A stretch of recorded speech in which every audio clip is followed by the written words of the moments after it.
사사기 7장 1절에서 8절 말씀입니다. 1절 여룻바알이라고 불리기도 하는 기드온과 그와 함께 있던 모든 백성들이 아침 일찍 일어나 하롯셈에 진을 쳤습니다. 미디안의 막사는 그들의 북쪽 모래공원 근처에 평원에 있었습니다. 여룻바알이라는 이름을 언급하는 것은 이 전쟁이 단순히 미디안과의 전쟁이 아니라 바알과의 전쟁임을 밝히고 있는 것입니다. 2절 여호와께서 기드온에게 말씀하셨습니다. 내가 너와 함께하고 있는 백성들의 손에 미디안 사람들을 넘겨주려고 하는데 백성이 너무 많다. 이스라엘이 내가 아닌 자기 스스로를 자랑하며 내 손이 나를 구원했다고 말하지 않게 하기 위함이다. 하나님의 말씀을 직역하면 그들의 손에 내가 미디안을 주기에는 너와 함께한 백성이 너무 많다입니다. 그들의 손이라고 한 것이나 그들이 자기 스스로를 자랑하면서 내 손이 나를 구원했다고 손을 강조한 것은 기드온이 사용한 내 손이란 표현을 그대로 인용하신 것입니다. 하나님은 여기에서 인간의 이성적인 판단과는 아주 반대로 말씀하시고 있죠. 이스라엘 백성은 미디안 연합군의 4분의 1밖에 되지 않았습니다. 뒷부분을 직역하면 내가 보는 앞에서 자신을 영화롭게 하여 자랑할 것이다 입니다. 자신들의 힘으로 이겼다고 스스로를 영화롭게 하고 하나님께 영광 돌리지 않을 것을 말씀하시는 것입니다. 하나님께서 기드온을 세우시고 이스라엘을 구원하시려고 한 목적은 단순히 이방의 압제를 그치게 하려는 데 있지 않았습니다. 하나님께서는 완악한 이스라엘과의 관계를 회복시키려는 그런 목적을 가지고 계셨습니다. 3절 그러니 지금 너는 백성들의 귀에 선포하여라. 누구든 두려워 떠는 사람은 돌아서서 길르앗 산으로부터 떠나라. 그러자 백성 가운데서 2만 2천 명이 돌아갔고 1만 명만 남게 됐습니다. 두려워 떤다는 것은 불신앙에서 비롯된 행동입니다. 하나님께서는 그런 자들을 통해 영광 받으시기를 거절하시는 것입니다. 나의 두려움은 하나님께 영광 돌리지 못하는 불신앙이라는 것을 알아야 합니다.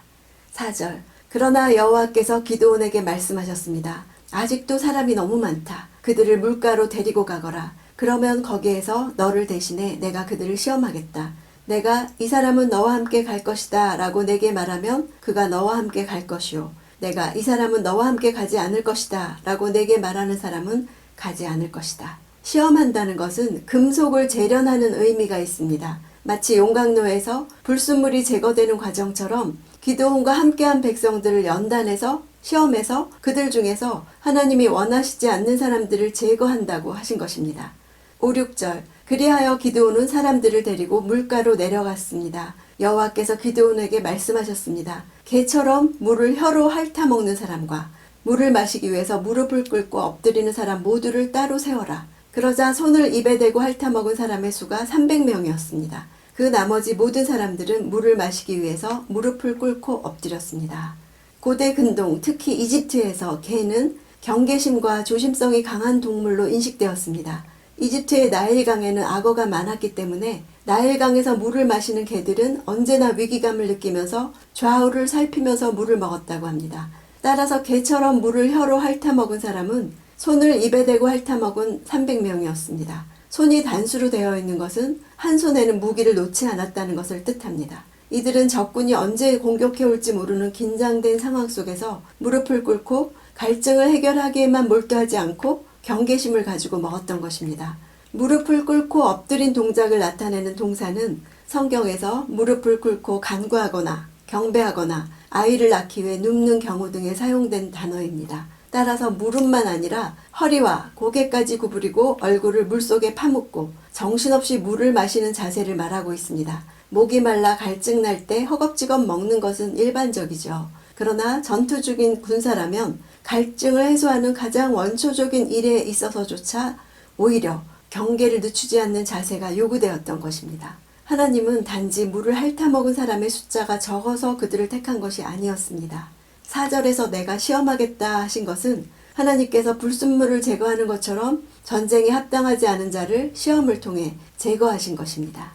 7절 여호와께서 기드온에게 말씀하셨습니다. 물을 핥아먹은 사람 300명으로 내가 너희를 구원하고 미디안 사람들을 내 손에 넘겨주겠다. 다른 모든 백성들은 각각 자기가 사는 곳으로 돌려보내라. 여기에서 우리는 하나님이 어떤 자들을 당신의 군사로 사용하시는지 알 수 있습니다.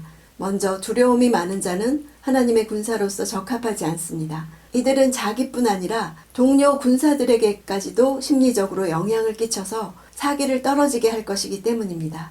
다음으로 적에 대한 경계심 없이 오로지 현실적인 필요를 채우기에만 급급한 자들도 하나님의 군사로서 적합하지 못합니다.